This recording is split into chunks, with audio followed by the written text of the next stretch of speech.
नमस्कार। और अभी दिवाली बीती है हमारे यहाँ। फेस्टिवल सीजन चल रहा था जो एक तरीके से लगभग ओवर हो गया।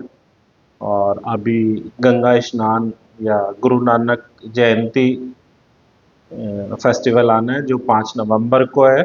और आज तारीख है 28 अक्टूबर 2025। तो अभी मैं भी कुछ आराम के उसमें था। मतलब काम ज़्यादा नहीं कर रहा था, छुट्टियाँ मना रहा था, त्योहार मना रहा था। और यहाँ दिल्ली और आसपास एरिया में बड़ा पॉल्यूशन है। दिल्ली में मैं ग्रेटर नोएडा में मैं रहता हूँ। तो बहुत धुंध है, धूप नहीं निकल रही है। और जिसकी वजह से जो पॉल्यूशन की वजह से लंग्स इफेक्टेड हो रहे हैं और खांसी हो रही है, कुछ लोगों को बुखार भी हो रहा है। और चूंकि मौसम भी चेंज हो रहा है तो इस वजह से भी ये दिक्कतें हो रही हैं। तो मेरा भी कुछ गला भी खराब है, हल्की खांसी भी है। और इसकी वजह शायद पॉल्यूशन ही है। खैर, मैं ये बताने के लिए नहीं हूँ। मैं अभी आपको आज कुछ क्लेम के विषय में, ये मेरा जो आज का वीडियो है कुछ इन्फॉर्मेटिव है। और बहुत हल्का सा विषय है कि जब हमारी, मैं मोटर ऑडी इंश्योरेंस क्लेम के विषय में बातें करता हूँ तो उसी विषय में ये है कि जब हमारी गाड़ी दुर्घटनाग्रस्त हो जाती है तो जब हम ऑडी क्लेम में कभी कभी बड़ी लापरवाही वाली अप्रोच रखते हैं और जिसका बड़ा खामियाजा उठाना पड़ जाता है। तो इसको मैं एक एग्जाम्पल के थ्रू बताऊंगा जो मेरी अभी जानकारी में आया, अभी 2 या 3 दिन पहले आया। और दिल्ली में एक मारुति डीलर वर्कशॉप है, उसके जो वरिष्ठ मैनेजर हैं बड़ी शॉप के, और वो मुझसे, उन्होंने मुझे ये क्लेम केस के बारे में बताया और मुझसे कुछ सलाह मांग रहे थे। तो ये केस ये केस मैं आपके सामने रखूंगा।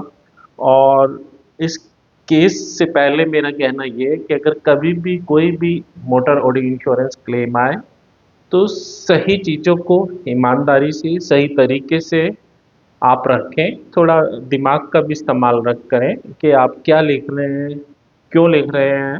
तो उसका भी ध्यान रखिए, लापरवाही मत कीजिए। और तार्किक वे में और जिसका आप जवाब दे सकें उस नज़रिए से आप क्लेम को अपने रखिए। तो आइए इसे शुरू करते हैं। तो मुझे जो साहब का फ़ोन आया वो दिल्ली से थे। और डायरेक्ट इंश्योर्ड से तो मेरी बात नहीं हुई, लेकिन इंश्योर्ड उनके पास ही बैठे हुए थे। और विषय ये था कि उनका, उनके बे एक इंश्योर्ड है, यानी जो साहब थे उनके बेटे के नाम एक एक गाड़ी है, मारुति मारुति कार ली है। और एक दिन ये इनका बेटा और पिता, यानी पिता और पुत्र दोनों गाड़ी से जा रहे थे। और गाड़ी का रास्ते में एक्सीडेंट हो गया। एक्सीडेंट के वक्त बेटा गाड़ी चला रहा था और फादर साइड में बैठे हुए थे। खैर कोई बात नहीं, ये अपनी गाड़ी को लेके टाई अप इनकी इंश्योरेंस पॉलिसी थी, ये इनकी मारुति डीलर वर्कशॉप पे गए। तो गाड़ी के पेपर्स क्लेम के लिए इन्होंने दिए, आरसी दिए, इंश्योरेंस पॉलिसी दी और कैसे एक्सीडेंट हुआ ये बताया। अब जब ड्राइविंग लाइसेंस दिया तो लड़के का जो लाइसेंस था वो लर्निंग लाइसेंस था, और जो फादर का लाइसेंस था वो परमानेंट लाइसेंस था, एलएमवी कैटेगरी यानी कार के लिए। कार की ये दुर्घटना का मामला था। अब वर्कशॉप ने इनको, लड़के का जो एक्चुअल में गाड़ी चला रहा था उसका लर्निंग लाइसेंस देख के, जिन साहब का मुझे फ़ोन आया वही बता रहे थे कि उन्हीं की तरफ से सलाह दी गई कि साहब 1 लाख रुपए के लगभग का लॉस है। और ये लाइसेंस जो है, लर्निंग लाइसेंस लगाएंगे तो क्लेम फंस सकता है, नो क्लेम हो सकता है। इससे बेहतर है कि फादर का लाइसेंस इस क्लेम में लगाया जाए और उन्हें ही चालक दिखाया जाए दुर्घटना के लिए। तो ये एक मतलब झूठी अप्रोच थी, गलत अप्रोच थी, धोखाधड़ी वाली अप्रोच थी। यानी कि आपने जो व्यक्ति गाड़ी चला रहा था उसको चेंज किया और फादर को एज ए ड्राइवर बताया। खैर कोई नहीं, ये बहुत कॉमन होता है कि जब वर्कशॉप पे गाड़ी लेके जाते हैं क्लेम के लिए तो जैसे एक्सीडेंट हुई होगी मुरादाबाद में तो उसे वो बोलेंगे कि नहीं लिख दो ग्रेटर नोएडा में। और एक्सीडेंट होगी 5 तारीख को तो उसे जो जब वो जाएंगे कि नहीं साहब इसको 10 तारीख लिख दो ज़्यादा पुराना हो जाएगा। चला रहे होंगे मिस्टर सोहन, लाइसेंस लगा दो मिस्टर मोहन का। तो ये इस तरीके की जो बिना मतलब के है कई बार तो कुछ मतलब गलत हो रहा हो जिस वजह से भी ये चीज़ें चेंज हो रही हो, लेकिन अधिकांश मामलों में बिना मतलब ही ये चीज़ें छूट लिखी जाती हैं या बोली जाती हैं कि लाइसेंस जो गाड़ी मालिक है इंश्योर्ड है उसका लगाना चाहिए। मोटरसाइकिल से लगी है तो मोटरसाइकिल मत लिखो, इसे कार या किसी और चीज़ से या दीवार से पेड़ से लिख दो। डेट अगर 10 दिन 15 दिन पुरानी है तो 15 दिन पुरानी मत लिखो, इसे 2 दिन पुरानी लिखो या 3 दिन पुरानी लिखो। एक्सीडेंट अगर कहीं दूर मुरादाबाद हुआ या लखनऊ हुआ या कोलकाता हुआ तो वहाँ मत दिखाओ, सब ज़्यादा दिक्कत है यहीं कहीं भीड़ भाड़ वाली जगह में वहाँ दिखा दो। तो ये और मतलब कई बार तो बड़े अजीब से लॉजिक होते हैं जो लोग ये सलाह देते हैं, और ख़ास तौर से ये सलाह कुछ अनजाने लोग जो अपने आप को क्लेम विशेषज्ञ कहते हैं, या कई बार ये वर्कशॉप पे जो एडवाइजर्स होते हैं या मैनेजर्स होते हैं वो भी इस तरीके की सलाह देते हैं। मतलब जिस गाड़ी से एक्सीडेंट हुई उसको भी बदलने की भी सलाह देते हैं, डेट को बदलने की देते हैं। लाइसेंस अलबत्ता मालिक ही के साथ इसका लगा दो उसका लगा दो, ये होता है। तो जैसे इस केस में जो गाड़ी चला रहा था उसके पास लर्निंग लाइसेंस था, और उसके साथ उसके फादर थे जिन पे उसी कैटेगरी का एक valid and effective driving licence था। तो ये लड़का गाड़ी चलाने के लिए एंटाइटल था मोटर व्हीकल एक्ट के अकॉर्डिंग। इसको अगर गाड़ी चलाते समय एक्सीडेंट हुआ है तो ड्राइवर क्लॉज का वायलेशन नहीं होता था। लेकिन खैर इन्होंने वर्कशॉप ने सलाह दी और उन्होंने मान लिया, और उसी तरीके से क्लेम फॉर्म भर के क्लेम इंटीमेट किया गया। निजी क्षेत्र की बीमा कंपनी थी, बीमा कंपनी ने एक अप्रूव सर्वेयर साहब लगाए, अप्रूव सर्वेयर साहब ने सर्वे किया, और इंश्योरेंस कंपनी ने एक सो कॉल्ड इन्वेस्टिगेटर इसमें इस क्लेम केस में अपॉइंट किए।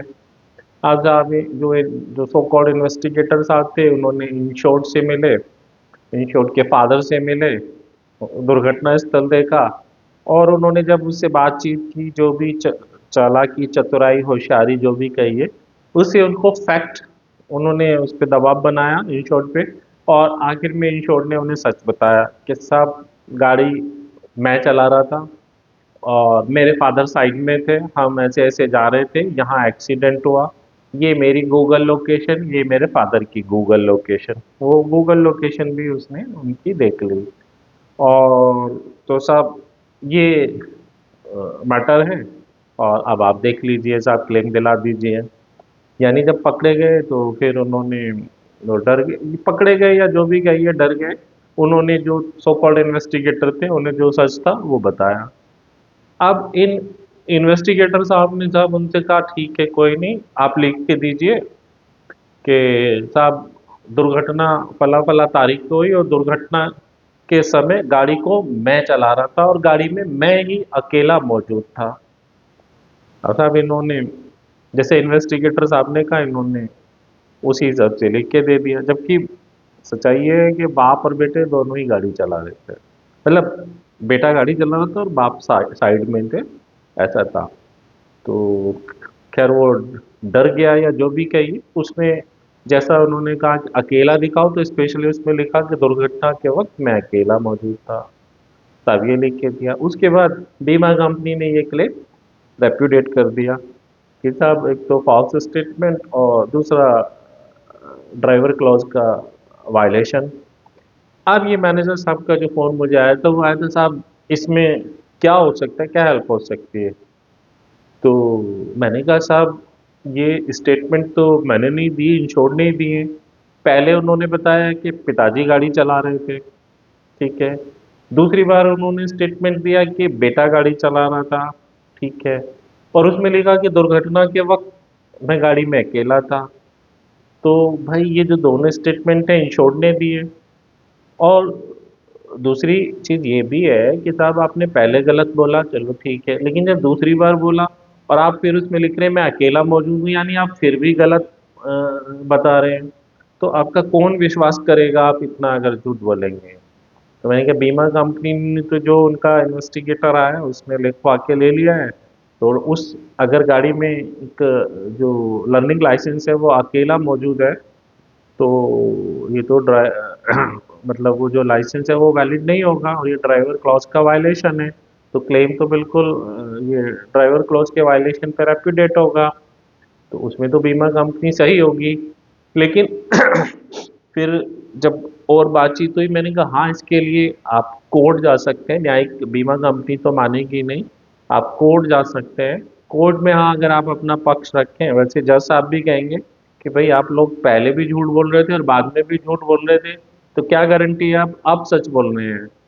लेकिन फिर भी आपके पास चूंकि आपकी जो गूगल टाइमलाइन या गूगल लोकेशन है दोनों जनों की, वो एक समय पे एक ही जगह और एक्सीडेंट की जगह की है, गाड़ी की है। तो आपका ये जो एविडेंस है, सपोर्टिव एविडेंस, ये काम आ सकता है।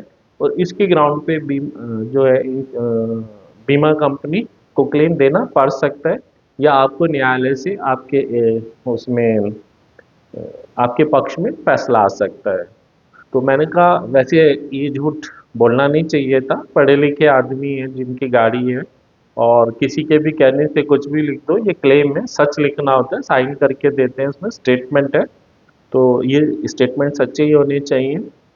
तो मैंने क्या फिर भी अगर मेरी सलाह ये है कि सबसे पहले आप बीमा कंपनी को मेल लिखिए और उसमें जो सारा वाक्य है वो सच बताइए कि हमारी गाड़ी ऐसे ऐसे ये एक्सीडेंट हुई, हम वर्कशॉप पे लेके गए, तो हमारा जो भी नादानी या गलतफहमी या गलती कीजिए कि हमने जो वैलिड लाइसेंस था उसको लिख दिया, जो कि गाड़ी वो नहीं चला रहे थे, गाड़ी बेटा ये चला रहा था जिस पे लर्निंग लाइसेंस है, लेकिन साथ में फादर भी थे, उनका ये परमानेंट लाइसेंस है।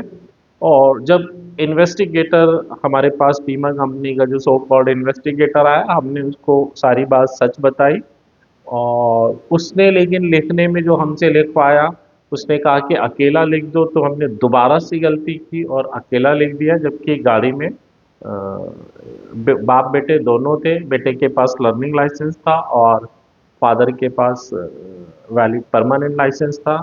तो साहब हमारा हमसे पहले गलती हुई, एक बार हुई, दो बार हुई, लेकिन सच्चाई ये है, तो निवेदन है कि साहब हमारा क्लेम कंसीडर किया जाए और हमें क्लेम दिया जाए।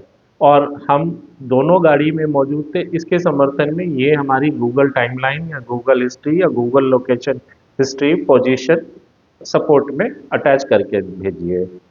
और मैंने क्या फिर इंतज़ार कीजिए बीमा कंपनी क्या करती है, और अगर हो सकता है बीमा कंपनी री इन्वेस्टिगेशन कराए, और अगर आपका सही पक्ष हो तो क्लेम दे दे, और अगर नहीं देती तो आप फिर बीमा लोकपाल या न्यायालय जा सकते हैं। न्यायालय में चूंकि बारीकी से चीज़ों को सुना जाना समझा जाता है, तो शायद आपके पक्ष में फैसला मिल जाए।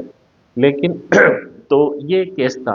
लेकिन ये देखिए ना, इस केस में जो गाड़ी क्लेम बिल्कुल सही, एक्सीडेंट सही, गाड़ी नहीं, एकदम कोई दिक्कत नहीं, एक्सीडेंट सही, चलाने वाला व्यक्ति एंटाइटल वैलिड, लेकिन उसने झूठ लिखा वर्कशॉप के मैनेजर के कहने से कि क्लेम शायद सरलता से और आसानी से मिल जाए। और झूठ झूठ के पाँव बहुत कमज़ोर होते हैं, और इसी उसमें वो झूठ के पाँव कमज़ोर थे, वो टिक नहीं पाया, वो बीच में टूट गया। और फिर सच्चाई आई, जब सच्चाई आई तो बीमा कंपनी के जो इन्वेस्टिगेटर थे उनको पता चली, उन्होंने भी उसको उस जो झूठ को जो बीमा कंपनी का फायदा था उस दिशा में मोड़ दिया, जबकि उसको सच पता चल गया था कि गाड़ी के समय दोनों थे, बेटा भी और बाप भी, और बाप के पास वैलिड लाइसेंस था। लेकिन उसने स्टेटमेंट लिखवाया कि साहब अकेले लिख दो, जो भी जिस तरीके से भी लिखाया, और इस तरीके से फिर बीमा कंपनी ने क्लेम रेप्यूडिएट किया। तो मेरी सलाह ये है कि कभी भी मोटर ऑडी इंश्योरेंस क्लेम में जो क्लेम फॉर्म है उसको, ये क्लेम को ठीक से जानिए, समझिए, कॉज ऑफ एक्सीडेंट को, प्लेस ऑफ एक्सीडेंट को, डेट ऑफ एक्सीडेंट को, ड्राइविंग लाइसेंस को, जो डिटेल्स हैं उनको सही से और ध्यान से भरिए, कौन चला रहा था, कितने बजे दुर्घटना हुई, जितनी जानकारी है और ये नहीं होता कि पहले मिस्टर एक्स चला रहे थे, मिस्टर वाई चला रहे थे, तो ये एक गलत तरीका है। और आप सच्चे और सही होने के बाद भी अपने क्लेम को खो सकते हैं, जैसे कि इस केस में हुआ। या अगर ये बाद में कभी कोर्ट इतनी आसानी से नहीं मिलेगा, इसके लिए बहुत प्रयास या मेहनत करनी पड़ेगी और तब ये मिल सकता है। तो मेरी सलाह है कि सच्चाई पे चलिए, ईमानदारी से चलिए, तो आसानी है। और सच्चाई पे चलने पे कुछ याद नहीं रखना पड़ता।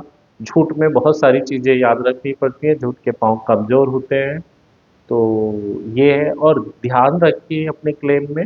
और ऐसा नहीं है कि आपकी चीज़ें अगर ठीक है तो क्लेम मिलने में दिक्कत नहीं होती, अगर चाहे डिले भी है तो भी कोई दिक्कत नहीं है। जहाँ एक्सीडेंट हुआ वो भी सच बताइए। और आप सोचिए झूठ बोलने का फायदा क्या है, क्यों झूठ बोले। जैसे इन्होंने साथ में कुछ सोचा ही नहीं, बस उन्होंने कहा और बस झूठ लिख दिया। तो अनावश्यक, मैं तो कहूँगा झूठ होना ही नहीं चाहिए। तो ये यही आज के वीडियो में मेरा मैसेज था। तो इसीलिए कभी भी क्लेम आए ध्यान रखिए, सच के साथ चलिए, सजगता से चलिए, होशियारी से चलिए।